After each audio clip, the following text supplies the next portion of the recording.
शंकराचार्य विवाद को लेकर अखिलेश यादव ने तंज कसा। उन्होंने कहा कि संत स्नान नहीं कर पा रहे। कालनेमी कहने वाले बताएं कि आखिर कालनेमी कौन है।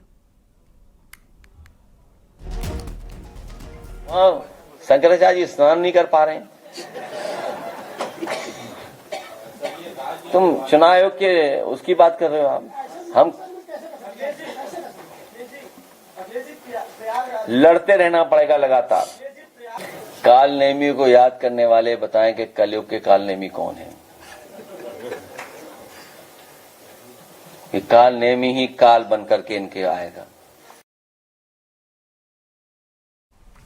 स्वामी अविमुक्तेश्वरानंद सरस्वती ने मौनी अमावस्या से ही स्नान नहीं किया है। विवाद के बाद से वो धरने पर हैं।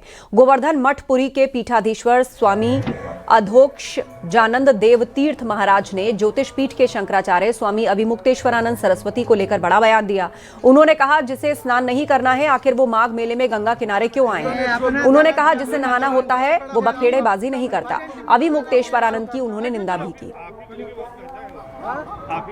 जिसको नहाना नहीं हो गंगा किनारे आए क्यों, और जिसे नहाना है वो बखेड़ाबाजी नहीं करता है।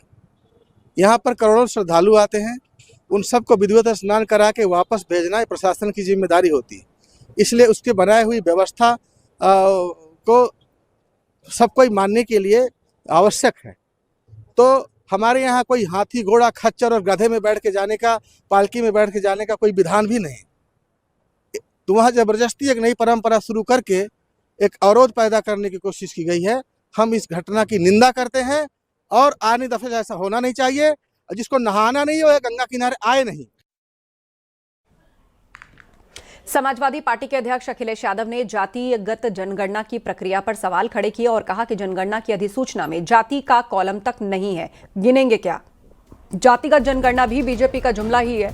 बीजेपी का सीधा फॉर्मूला है, ना गिनती होगी ना अनुपातिक आरक्षण अधिकार देने का जनसांख्यिकीय आधार बनेगा। व्यक्तिगत जनगणना ना करना पीडीए समाज के खिलाफ भाजपाई साजिश है। पीडीए को अपने मान सम्मान, आरक्षण और अधिकार की लड़ाई खुद लड़नी होगी।